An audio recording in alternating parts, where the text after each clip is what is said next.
It's Merger Wednesday. The countdown continues. 7 years until the convergence of biology and machine. Neural interfaces are no longer theory. They're the scaffolding of a new consciousness. But what does that mean for identity? For free will, for the soul? This is where we build the frameworks for ethical, philosophical, and spiritual growth for the next phase of human evolution. We're not just upgrading hardware. We're rewriting what it means to be human.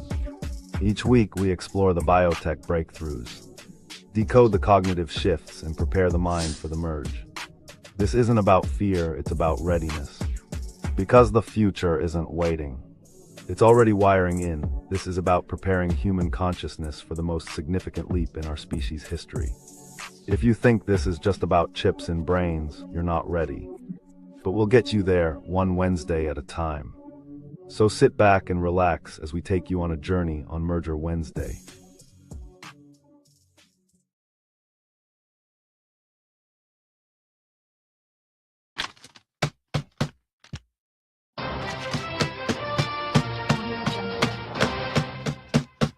Welcome to the Final Boss Podcast, Merger Wednesday, ladies and gentlemen. To my smarts, to my final bosses, to my warriors, to my motivators, we are here. I am here. And tonight, I have a great show for you on Merger. Listen, as soon as I get my self together, all right, where did I go? Am I still there? Good. Ah, man. Yes. We are here. I am here. This is the Final Boss Podcast, Final Boss Nation, Final Boss community. Man, tonight,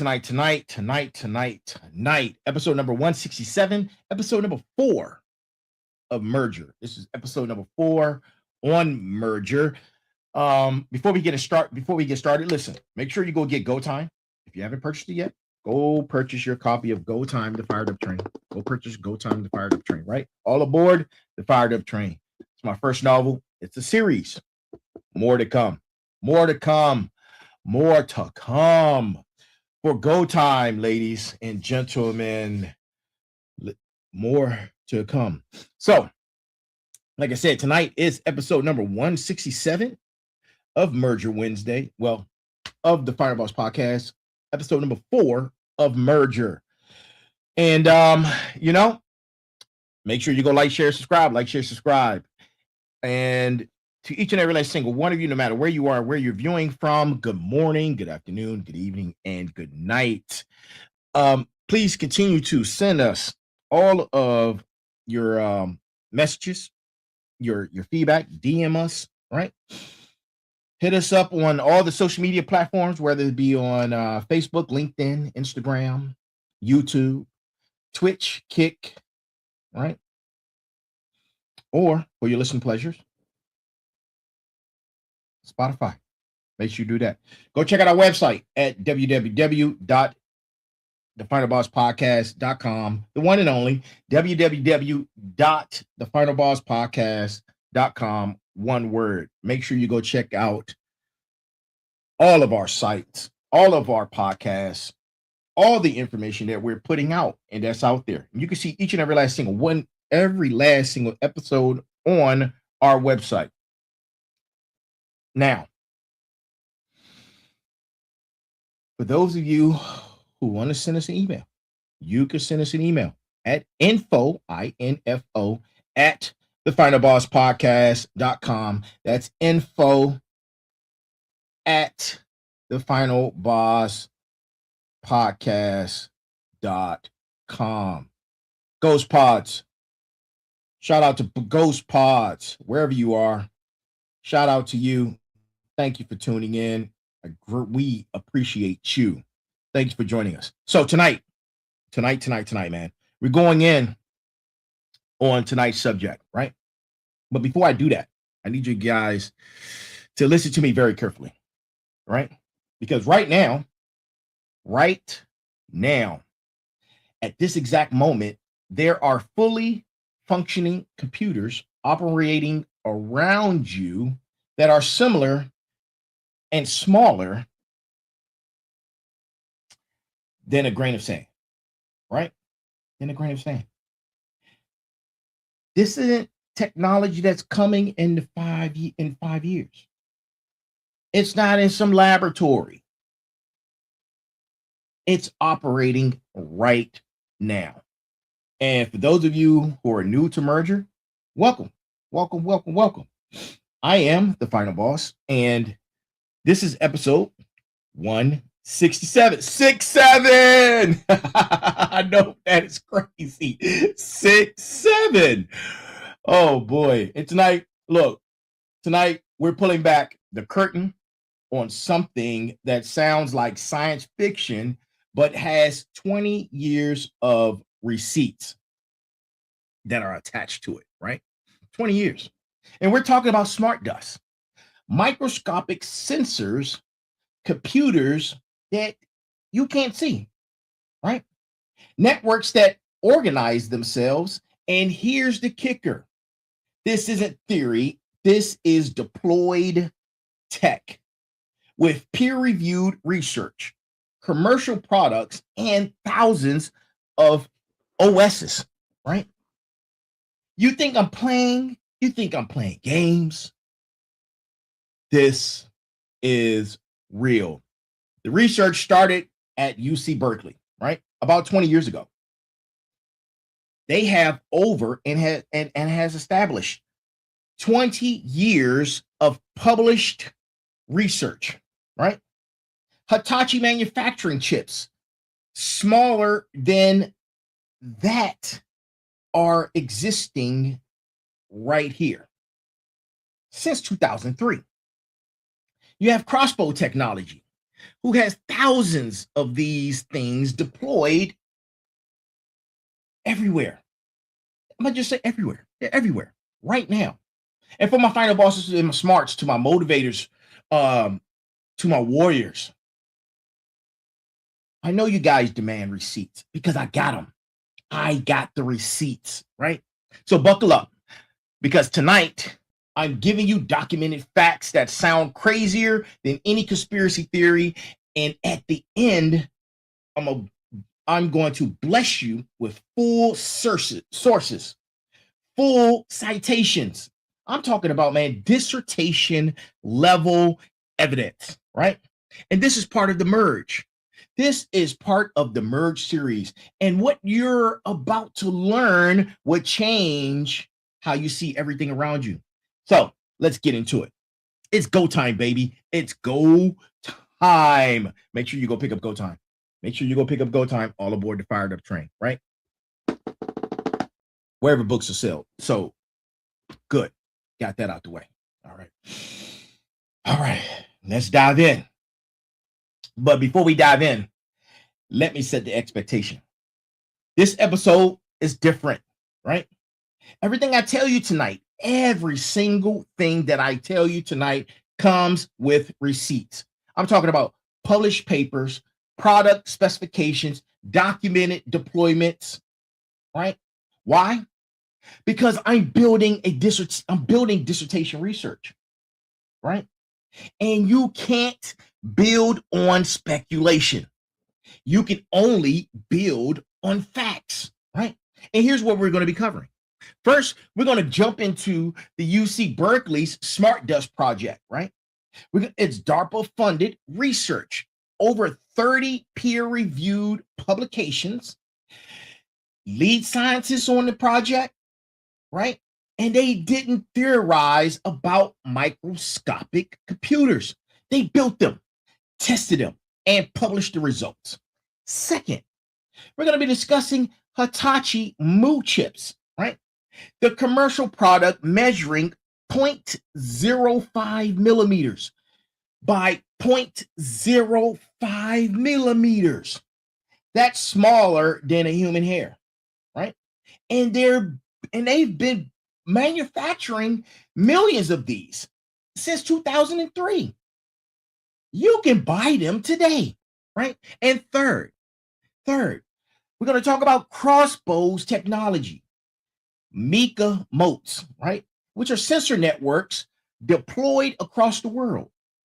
Military operations, environmental research, smart buildings, infrastructure monitoring. These aren't prototypes.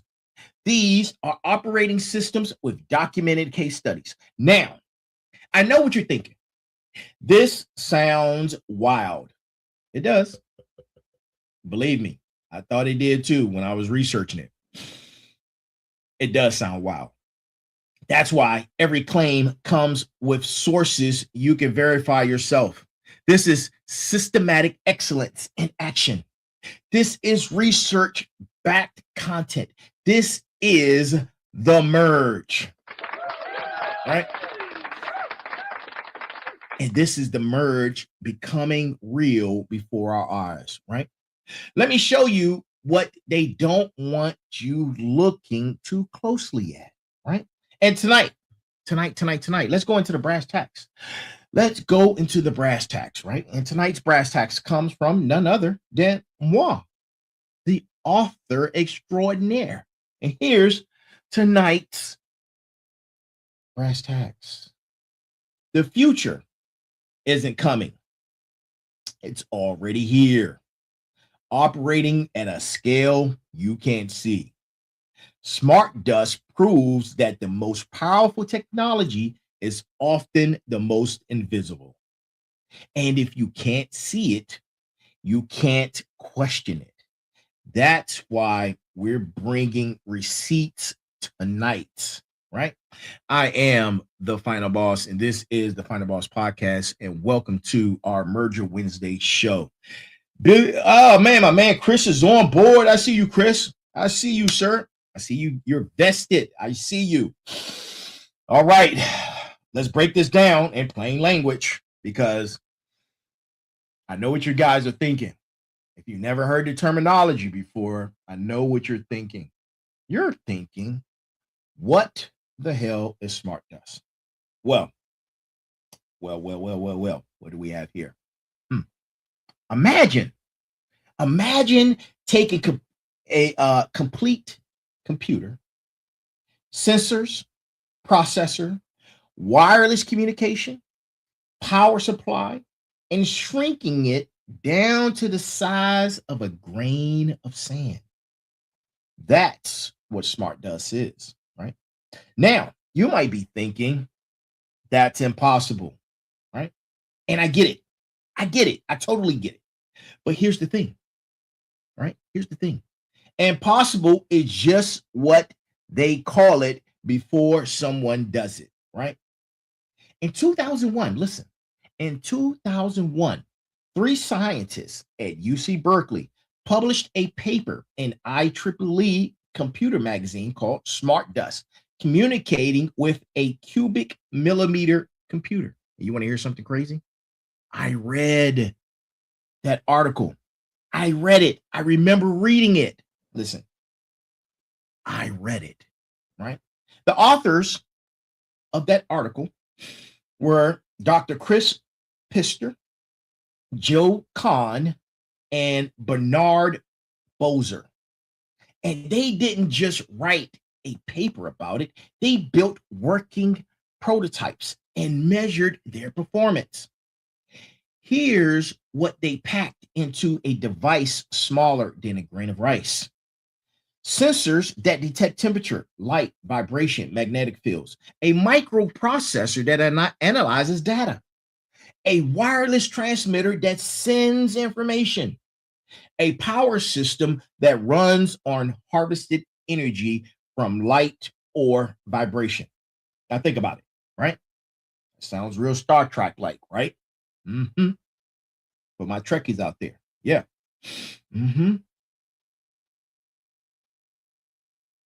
A complete computer. A complete computer. Wireless communication. Self-powered millimeter scale.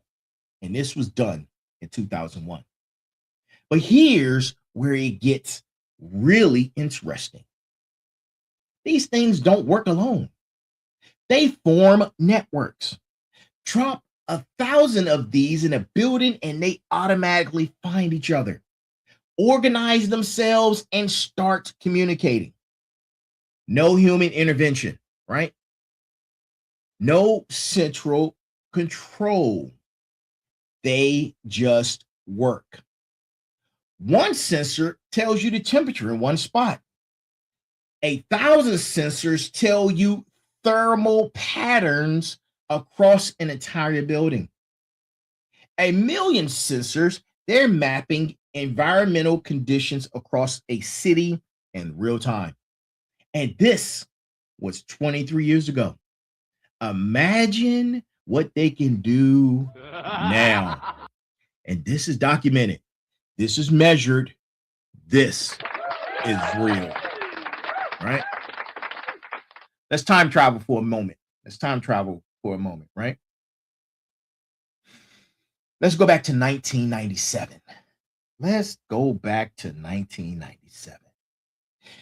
UC Berkeley, DARPA, that's the Defense Advanced Research Projects Agency, hands Professor Pister a research grant and says, can you build autonomous sensors the size of dust particles?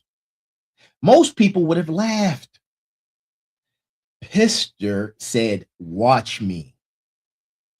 For the next several years, his team worked on what seemed impossible. And in 2001, they published their results. Not just concepts, working hardware with measured performance data. And here's what they actually built, right? They built a communication system that could transmit in two ways, right? Optical communication using teeny mirrors that reflected laser light back to a receiver. The range then was about 150 meters. But power required, it needed power, right? The mirror just bounces the light. We're going to get into that. It had radio communication at 916 megahertz, node to node range of 1 to 2 meters. Power consumption less than 1 milliwatt, right? Power systems that harvested energy from, guess what? The environment. Solar cells the size of your pinky fingernail, generating 10 to 20 microwatts from regular indoor lighting. Vibration harvesters pulling in 3 to 4 microwatts from ambient movement. Then they added tiny lithium batteries as backup. These sensors were able to measure temperature, light levels, acceleration, and vibration. And they also can measure magnetic fields. And here's the killer feature, because I haven't mentioned the killer feature yet. These things networked together. Like I said, you deploy a dozen of them and they automatically organize, right? Routing data through multiple hops to reach a collection point. This isn't science fiction. This is documented in published papers available with IEEE Explore, right? Brett Warnicki, Dr. PhD, he did a dissertation in 2003, right? They went into excruciating detail about how they built these things. The research proves something fundamental. You can pack sensing, computing, communication into millimeter scale devices that operate automatically. And once they proved it was possible, the race was on to get it commercialized, right? Let's pivot for a second, right? Who's the employee of the month? It is I.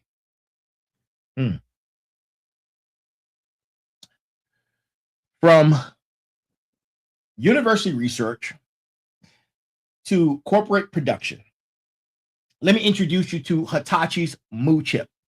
Smart dust you can actually buy, right? 2003, Hitachi announces they've manufactured an RFID chip measuring 0.4 millimeters by 0.4 millimeters. That's already microscopic, but they didn't stop there. Newer versions came in 0.05 millimeters by 0.05 millimeters, 50 micrometers on each side. To put that in perspective, a human hair is about 70 micrometers thick. This chip is smaller than a human hair is wide. Now, you might be thinking, okay, but what does it actually do? Right? Because I wanted that too. Listen, it's an RFID tag, radio frequency identification. And here's how it works. Listen, don't you go nowhere. Stay right there. It's just getting started. We just getting started, man. I got the good stuff. Stay right there. Stay tuned. You wave an RF reader near it. The chip harvests just enough energy from the radio signal to power up. It reads its unique 128-bit ID number, and it's stored in memory. Then transmit back to the reader. Then it goes dormant again. No battery, no maintenance. It just sits there waiting for the next interrogation, right? Simple, right? But think about the implications. You can embed these things in paper currency, in counterfeiting. Counterfeiting. Sorry. Pharmaceutical packaging, right? Product labels, documents for authentication, admission tickets, right? And because they use standard semiconductor manufacturing, Hitachi can produce these things by the millions. The cost per unit, fractions of a penny at scale, right? Fractions of a penny at scale. And here's what blows my mind. This technology's been in production for over 20 years. Millions of units manufactured, deployed across multiple industries. And most people have no idea that it even exists. This isn't coming, people. This is here, operating, tracking, authenticating right now. Right now. Let me give you specific examples where Hitachi mood chips are actually being deployed, documented, verified, and these are verifiable deployments.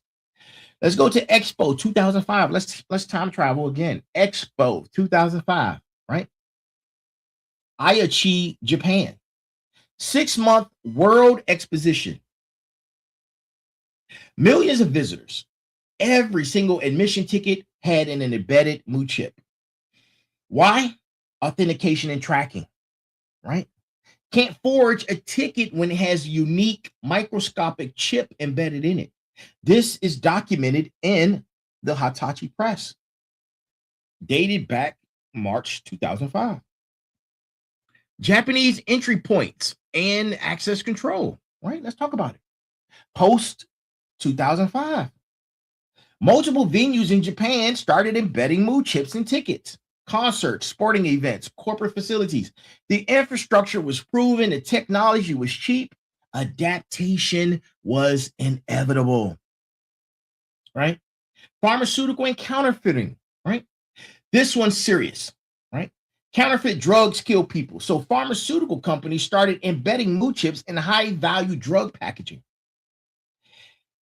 Each package gets a unique identifier. You scan it at the pharmacy, verify it came from legitimate manufacturer. This is documented. Pharmaceutical Tech Journal, Healthcare Packaging Magazine. Now, let's pivot for a second. Let's talk about the government, right? Let's talk about the government. Let's talk about pilot programs. Let's talk about pilot programs embedding MU chips in resident registration cards, passports, and other high security documents. Sounds like it's making forgery exponentially harder when you need to replicate a microscopic chip with a unique encrypted identifier in it, right? Yeah, it does. Now, here's what they don't advertise loudly. The same tech that authenticates products can track them. The same tech that verifies documents can monitor them. The same infrastructure that prevents counterfeiting can enable surveillance, right? I'm not saying that's happening. Oh, by the way, this is for entertainment purposes only, right? I haven't gave that disclaimer in a while, so I'm giving it tonight, right? Entertainment purposes only. I'm saying that the technical capabilities exist. And when the capability exists, eventually someone uses it. The infrastructure is built. The technology is deployed. The question is, what else is it being used for that we don't know about, right? That we don't know about. Now, let's scale up for a second, right? Let's get high techy. Let's scale up. Right? Let's scale up. So, from microscopic chips to deployable sensor networks, meet Crossbow MICA mote. Right? The MICA mote stands for Wireless Measurement System. These aren't dust-sized. They're about the size of 2 AA batteries stacked together. But here's why that matters. They're operational. Thousands deployed. Proven tech, right? MICA 2 came out in 2002. MICA Z released in 2004. MICA 2 dot, the compact version, came out in 2003. Tech specs you may need to know, right? There's a microcontroller of about 128 kilobytes of memory. It has a wireless radio emitting 916 megahertz or 2.4 gigahertz, right? The range is from 30 to 100 meters outdoors. It has modular sensors for temperature, humidity, light, sound, vibration, and seismic activity. It runs on 2 AA batteries for weeks or months. And it uses a tiny OS, right? A operating system specifically designed for sensor networks. Crossbow Tech, right, now owned by Mog Inc. after acquisition in 2011, sold these by the thousands. To who did they sell them to? Well, you know I'm going to tell you, right? You know I'm going to tell you. First, of course, they sold them to military organizations, right, for battlefield monitoring. Then environmental research, agriculture operations, infrastructure operators, industrial facilities. These aren't research projects. These are commercial products with documented purchase orders, technical specifications, and operational deployments. And here's the key. They network together. You deploy 100 of these across a military base, and they automatically organize into a mesh network. Each one talks to its neighbors. It has data hops from node to node until it reaches a collection point. No central controller, distributed intelligence, right? Now listen, if you remove 20% of the nodes, the network adapts, right? And it keeps functioning. You add more nodes, network automatically integrates them. This is the bridge between smart dust research and real world deployment. And it's been operating for over 20 years, right? Now, let me give this is my aunt. I'm gonna tell her she's live on the show. Sorry. Welcome to the Final Boss Podcast. You're on live with Merger Wednesdays. How can I help you, Auntie? I'm live. You're on the show right now. Oh boy. Yeah. I call you when I'm done. Well, it's your mom. What's wrong? She keeps calling me, but I can't hear her or nothing. Okay. Then I call Fred, and his goes straight to voicemail. And I've been calling her back and forth. We've been doing this for about the last 5 or 6 minutes. There's no response on the other end. Okay, I got you. I thank you for that. Sorry, guys. Okay. All right, no problem. Sorry. No worries. Okay. Thank you. Okay. All right. All right. Bye. Bye. Sorry about that. It's a brief emergency. I'll be right back. Don't you guys go nowhere. Coming right back.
All right, false alarm people, we're back. We're back. Thank you for that. I apologize for that. Hey, man, when family calls, you make sure nothing should interrupt. You never know. And you never know, man. You just never know. You have to answer the call when family calls. So back to it. What was I talking about? I was talking about MICA. And let's see. MICA. Okay, yes, MICA. And I was going to discuss something specific. Okay, yes, specific documents about MICA, right? More documents are out there than you realize, right? Let's go to 2002 at the Great Duck Island, right? Great Duck Island. Researchers deployed a 32-node wireless sensor network to monitor seabird nesting, and they wanted to understand their behaviors, right? This study was published in the ACM Transactions on Computer Systems and has been cited over 1,000 times and subsequent research, right?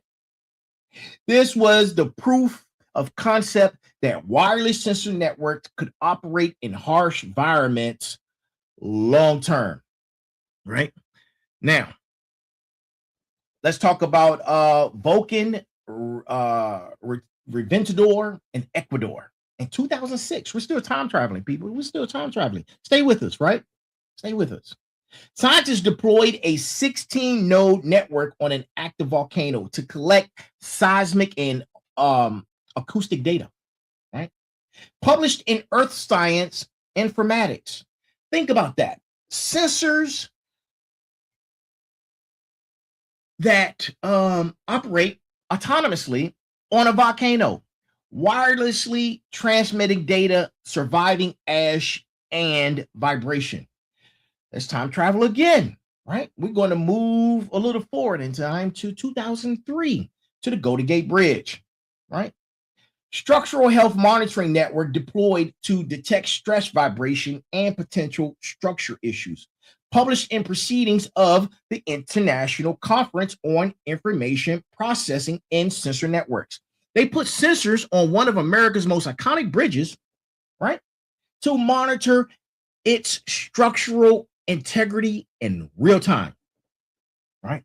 Now, Same year, right? Same year. Same state. We're going into California. We're going to talk about California and the vineyards in California, right? Commercial deployment of precision viticulture. Hundreds of sensor nodes monitoring temperature, humidity, and soil moisture across vineyard properties. The data optimizes irrigation and harvesting decisions. This is documented in agriculture technology publications, right?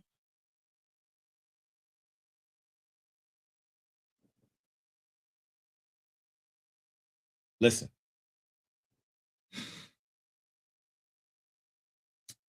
You know, there's not too many things that annoy me or irritate me more than stupid racism, right? Stupid racism.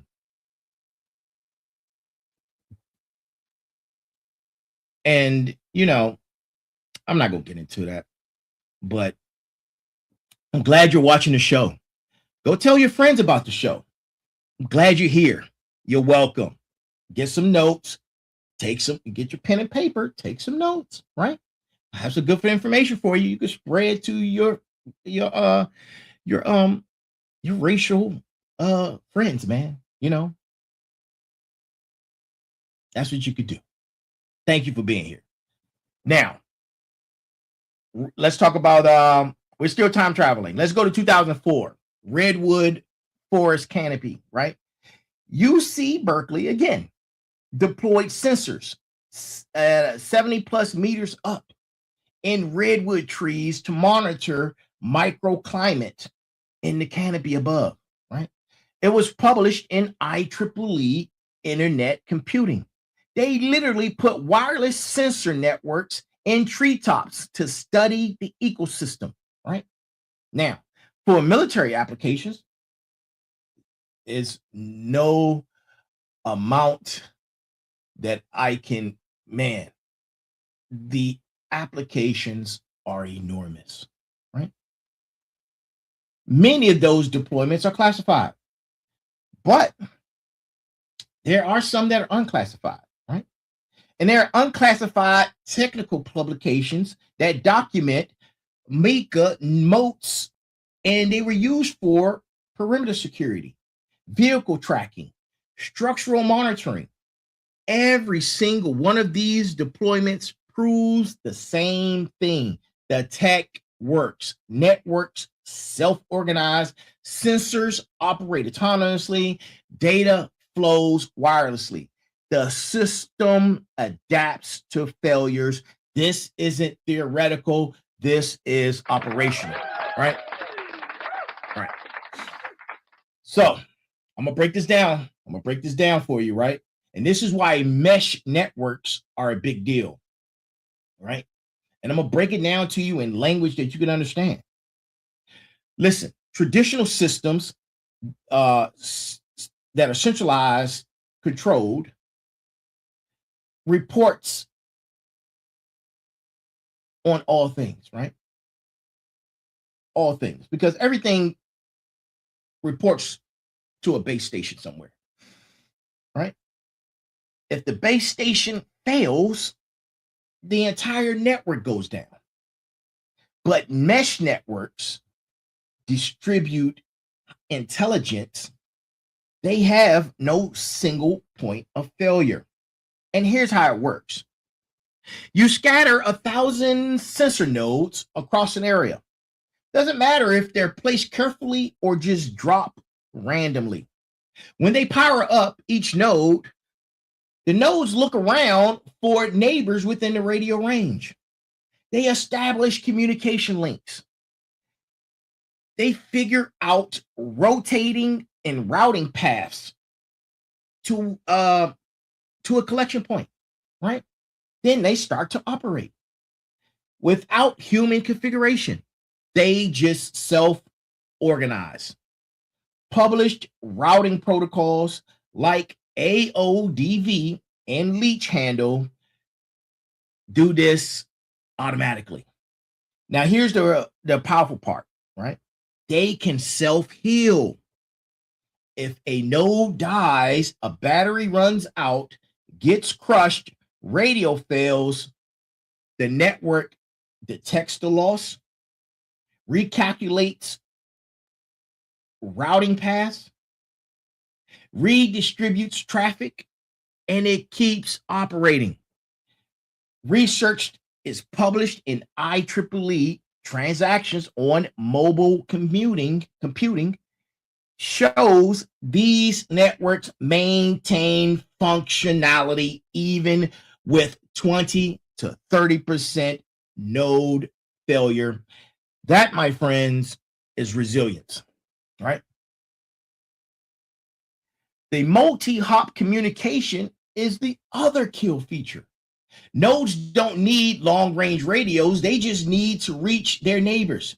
Data hops from node to node like passing a message down a line until it reaches the collection point. One node has a 50-meter range. The network can span kilometers by hopping through hundreds of nodes. And because each node makes local decisions about routing that's based on signal strength, battery levels, and network conditions, the system adapts in real time. This is inspired by biological systems, ant colonies, bee swarms, where simple local interactions create complex collective behavior. Apply this sensor that's embedded everywhere, and you can get an environmental nervous system that organizes itself, heals itself, extends itself without human intervention, right? That's why smart dust networks are powerful and why they're so difficult to shut down once deployed, right? Now, let me connect the dots. Let me connect the dots, right? All this technology came together because understanding the foundation helps you see where it's going, right? You have MEMS tech, which is micro electrical mechanical systems. This is what allows you to build sensors at a microscopic scale, right? It has accelerometers or accelerometers. Yeah, it has accelerometers, pressure sensors, gyroscopes, all fabricated using the same processor that make computer chips. Your smartphone has a dozen MEMS sensors in it right now, right? It also harvests energy, right? And this is the breakthrough that enables the autonomous operation. You don't need batteries if you can pull energy from the environment. It can have solar cells, right?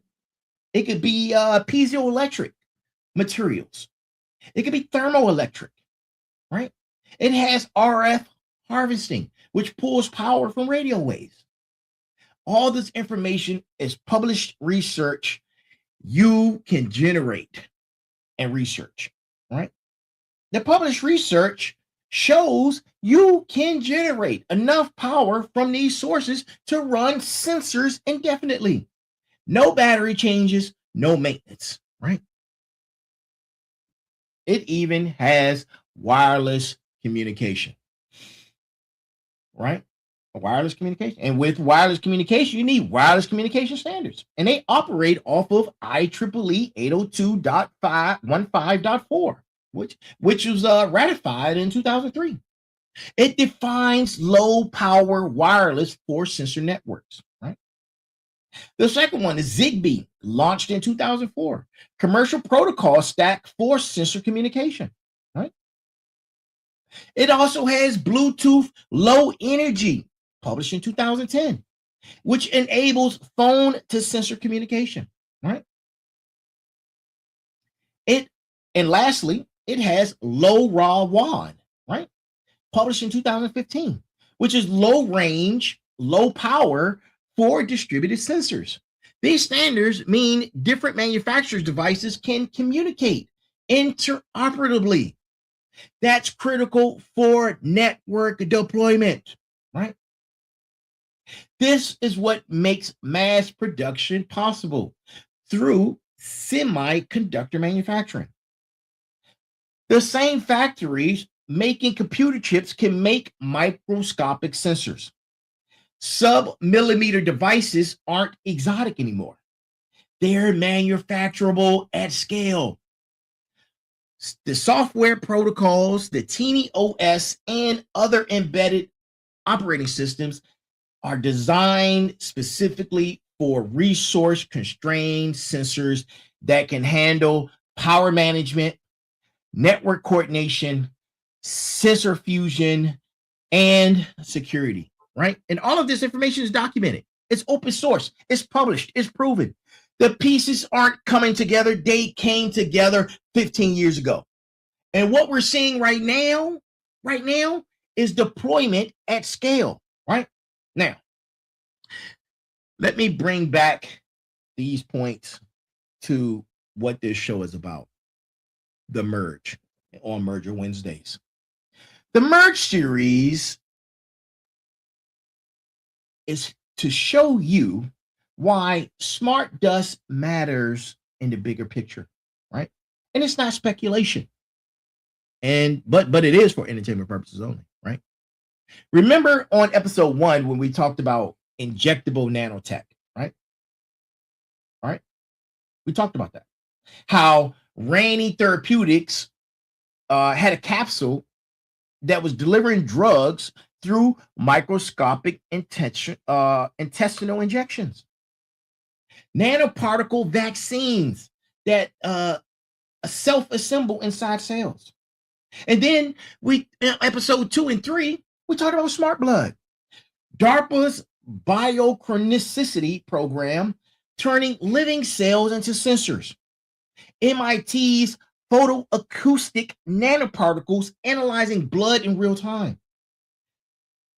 Closed loop medical systems that monitor and respond automatically. So I just said a mouthful, right? I know I just said a mouthful. What's the connection? Smart dust is the same technology and it's almost 30 years old, right? Smart dust is the same technology and it's almost 30 years old. Smart dust, again, is the same technology and it's almost 30 years old. It is scaled to the environment instead of the body. You see? Here and here. Body, environment. The sensors work the same way. The wireless protocols are compatible. The mesh networking principles apply whether nodes are floating in your bloodstream or scattered across a building. The data analysis uses similar AI algorithms. And here's the vision that's emerging from published research.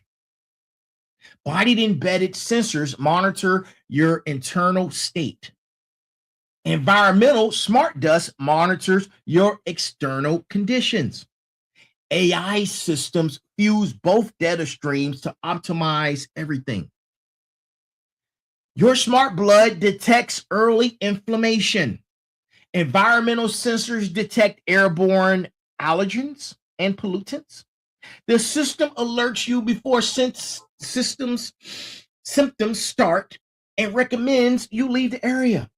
You walk into a smart building, your body sensors automatically sync with the building's environmental network. The room adjusts temperature, lighting, and air quality based on your real-time biometrics. Is this operational today? No. But the integration isn't there yet. And that's yet, right? Yet. But every component exists. It's like putting a Lego model together. The pieces are scattered, they can interlink with one another to create the model, right? Every component exists, and they exist separately, just like the Lego blocks. Body sensors, check continuous glucose monitors, cardiac implants, research on injectable sensors, right? Environmental sensors, check, documented and deployed. Wireless communication, check, standardized protocols. AI data fusion, check, published algorithms. What's missing is the only integration layer, and that, my friends, my motivators, my smarts, my warriors, my final bosses, that right there, that's being developed right now by companies working on IoT standards, medical device protocols, and smart city infrastructure. The technical capability exists. The deployment is happening. The convergence is inevitable. That's the merge, and smart dust is a critical piece of it, right? Now, I'm gonna be straight with you. Entertainment purposes only. I'm gonna be straight with you, right? All right. Let me be straight about what this means in the real world. Both good and concerning. You have to understand the pieces. The wheel wasn't invented. The car wasn't invented before the wheel. The wheel was invented first.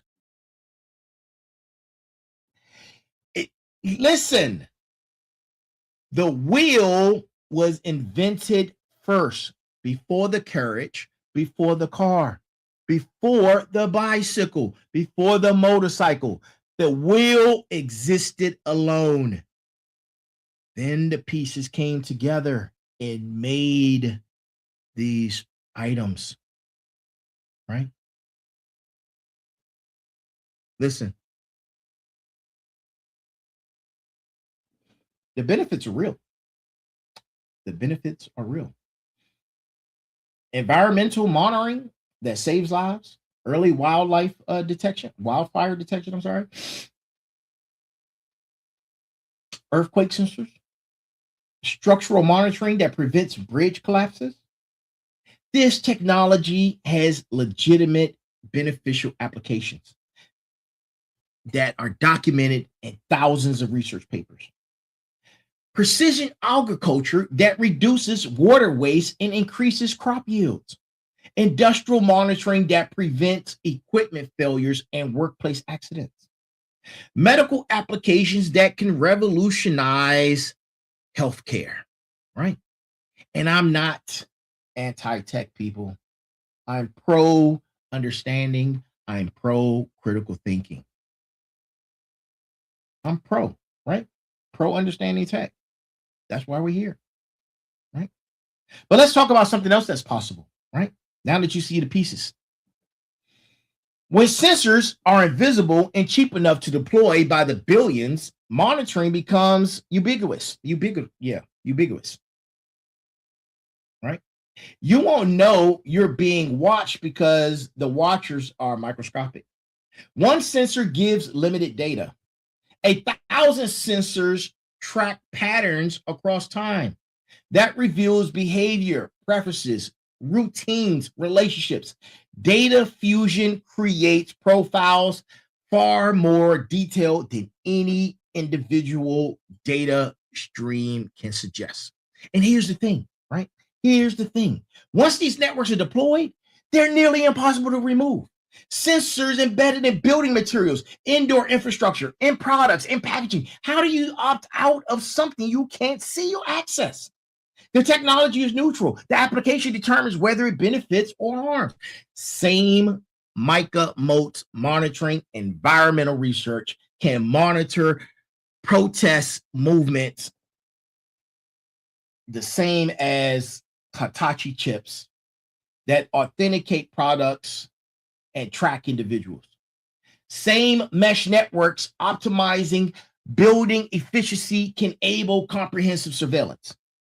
I'm not saying this is happening everywhere. I'm saying the technology capability exists, and we need to think hard about it, right? Because some of the questions that should arise while you're watching is, who deploys these systems? Who owns the data? What consent looks like when sensors are invisible? What regulations govern deployment? How we balance the benefit against privacy, right?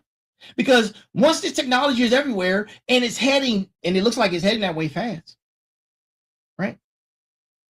These are some of the questions that you need to be asking. And they're going to get a lot harder. They're going to get a lot harder to answer, right? But knowledge is power. Understanding what's possible is the first step to shaping what's acceptable, right? Let me give you the current state assessment, right? Let me give you the current state assessment. Entertainment purposes only. Where smart dust technology actually stands today based on verifiable facts, right? And here's what's operating right now. Right now. Hitachi moved chips in production and deployed across multiple industries. Thousands of MEMS sensors from dozens of manufacturers and commercial products. Wireless sensor networks in buildings, factories, farms, military installations. IoT devices numbering in the billions globally, industry analysts data. Smart city infrastructure deploying environmental sensors as standard equipment. And what's proven that's feasible? Sub-millimeter sensors with full sensing and communication capability. Energy harvesting, enabling indefinite autonomous operation. Mesh networking on scales from dozens to thousands of nodes. Integration with existing wireless infrastructure, Wi-Fi, right? Wi-Fi. And other dedicated networks. Manufacturing at scale using standard semiconductor processes, right? Then there's active research.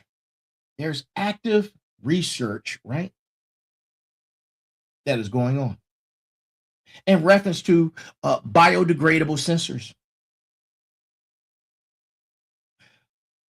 on-chip learning, low power consumption, integration with 5G and emerging 6G networks. And there's also medical grade versions, right? The core technology is mature. The sensors work. The networks work. Manufacturing works, right? Deployment works. And what's evolving is the miniaturization of it, right? It's getting smaller and smaller. The power efficiency lasting longer and longer, right? The intelligence means it has more processing power or processing at the edge. And then integration, connecting different systems and other networks simultaneously working together, right? It's out there. It's out there, people. And listen, and closing. Now, before we go into closing, might as well talk about market, right? Might as well talk about market. The MEMS sensor market alone is an $11+ billion annually produced product. The IoT sensor deployments number in the billions. Smart building tech is standard in new construction, right? Precision agriculture is growing. It's a growing industry. Military and intelligence applications are expanding, right? And that's only based on budget. This isn't emerging tech. This is established technology with ongoing evolution. The question isn't, will this happen? The question is, how extensively is this already deployed? And that right there, my friends, my motivators, my warriors, my smarts, my final bosses, that's harder to answer because much of it is invisible. What I can tell you is this: the technical barriers have been broken. The manufacturing capability exists. The deployment is accelerating. And most people have no freaking idea how far it's already gone. Most people have no idea. Most people have never even heard of smart dust, right? And it's been around for 30 years. What else don't we know? That's the question, right? Now, final bosses, let me bring this on home for you, right? As we're closing out. We started tonight asking a question. What if computers smaller than sand grains are operating around us right now? The answer is they are. It's documented, verified, deployed. UC Berkeley proved it was possible in 2001. Hitachi commercialized it in 2003. Crossbow deployed thousands by the mid-2000s. The technology has been operational for over 20 years. This episode right here is part of my dissertation research, which means everything we covered comes with receipts, published papers, product specifications, documented deployments, patents, technical reports. And why does this matter? Because the merge isn't something that you can ignore. It's not something you can ignore. All right? It's not something you can ignore. Think about that. Right? Because understanding what exists, understanding what's real, understanding what's deployed, understanding what's proven is essential for making informed decisions about the world we're living in. I'm not here to tell you what might happen, right? I'm not here to tell you what might happen. I'm here to document what has already happened that most people don't even know about. Smart dust isn't a future tech. It's current technology that's been researched, manufactured, and deployed for 2 decades. While most people never heard of the term. And here's what we discussed tonight. We discussed 20 years of peer-reviewed research from one of the world's top universities. We talked about commercial products that are manufactured by major corporations. We talked about thousands of operational deployments with published case studies. We talked about standardized communication protocols enabling interoperability, manufacturing capability, and producing millions of units. None of that is speculation. All of it is verifiable.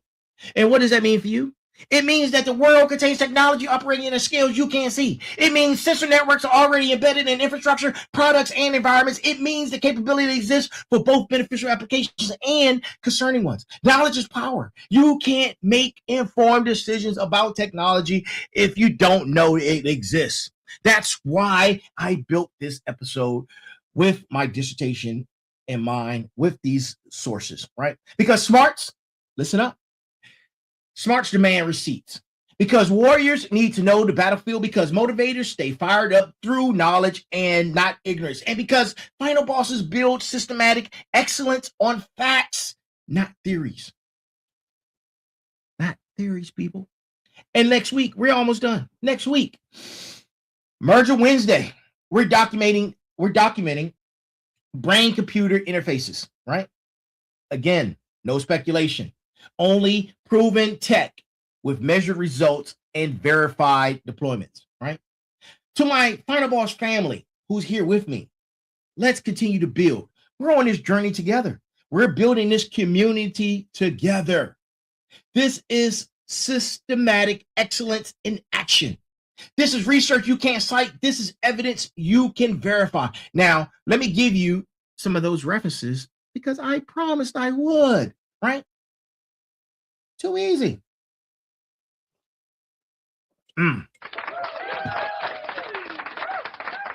First up, UC Berkeley Smart Dust Project, right?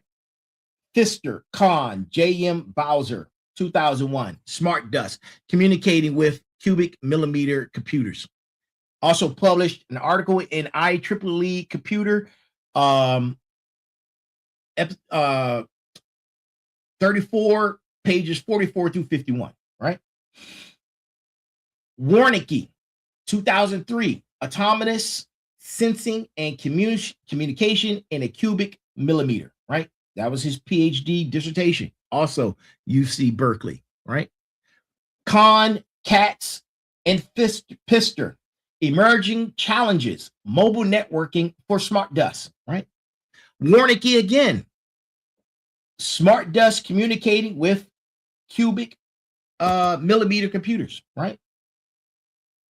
Hitachi Mu chips, the Mu chip, world's smallest RFID, right? Technical product specifications. Oh, here's a good one. U.S.